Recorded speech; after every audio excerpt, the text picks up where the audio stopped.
Hey, this is Steve from XDR Off-Road Group. Today I'm happy to introduce our new Magnum Grip Dual-gated performance shifter for the 2014 to 2019 Polaris RZR XP models and also the 2017 to 2019 Maverick X3s. These new Magnum Grip gated shifters are constructed from CNC machine billet aluminum, has a great ergonomic design for a modern and aggressive look, replaceable midnight black polycarbonate side grip plates, and a spring-loaded stainless steel trigger for positive locking and unlocking in and out of gears. The shifter gate assembly is constructed from a heavy 304 stainless steel for precision shifts and durability. Other features include MIL-Spec anodized black finish, bushing rod, and trigger. Now, what makes these shifters so awesome for the Maverick X3 or the Polaris RZR XP is this CNC machine dual gate pattern right here. Now, basically, you can go from park to this top mode right here, and this is basically going to be a lockout feature for every single gear. Now, if you squeeze the handle really hard, it'll drop down to this section right here. This is basically be your hill killer, which will allow you to go from low to reverse in one swift motion, or you can go from high to reverse in one swift motion. Now, another cool feature with these new shifters, they have this wire channel built into them right here, so that you can go ahead and get the optional 2-button side grip plates. Now I'm getting ready to install one here on this Polaris RZR XP, and I'm going to show you how both dual shift patterns work on this gate plate. Now, the first thing you want to do is go ahead and remove your seats and also remove the center console. Now, be sure to check your owner's manual on how to do that.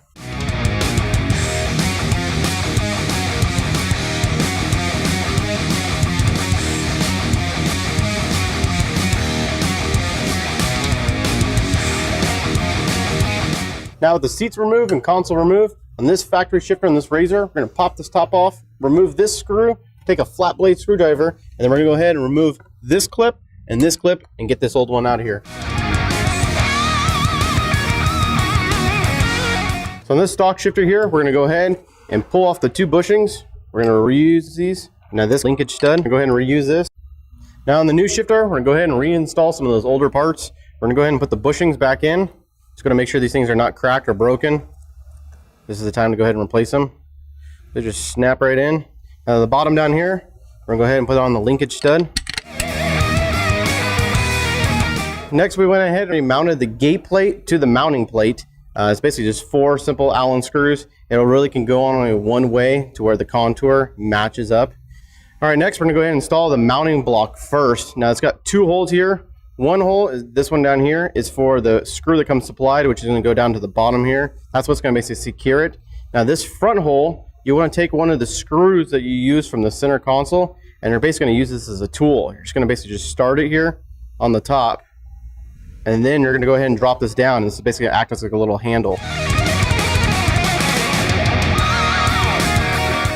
Now with the supplied hardware, this bolt and a flat washer, we're going to put it right through this hole. And basically use our little tool here to line up that block. And go ahead and start this. Next, we're going to go ahead and put the shifter onto the shaft here. Now in the kit, there's these shims.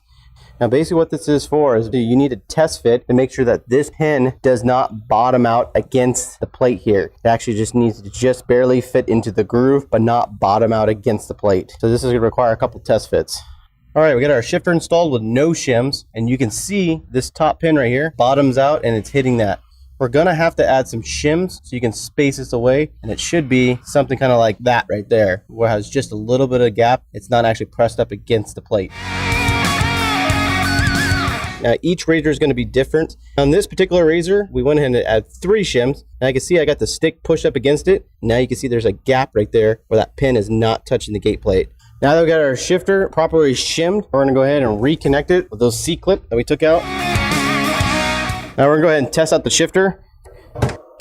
Now we're ready to go ahead and reverse those first couple steps by putting the console back in and the seats back in, and we're going to hit the trail and see how this thing performs.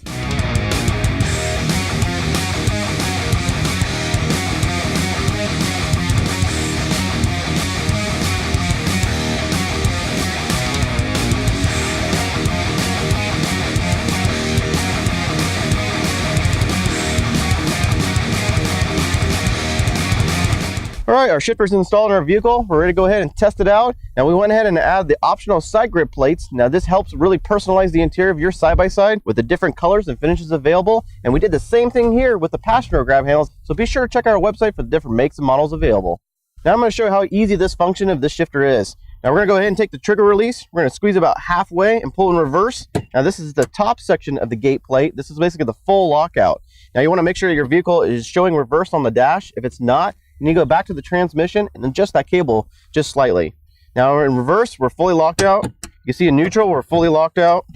Low, we're fully locked out. And even high, we're fully locked out. Now get back into park, you basically gotta squeeze the handle and just walk it all the way back to park.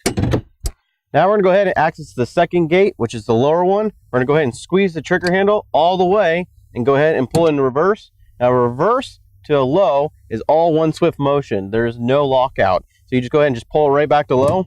Now if you wanna get to high, you're gonna hit a lockout. Go ahead and squeeze the trigger and pull it in high.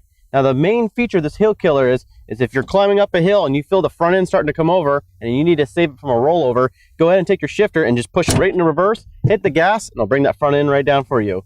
Now get back in park, you're gonna hit that lockout, so go ahead and squeeze the trigger handle and go ahead and put it in park. Now I'm gonna go ahead and try this out on the trail and see what happens.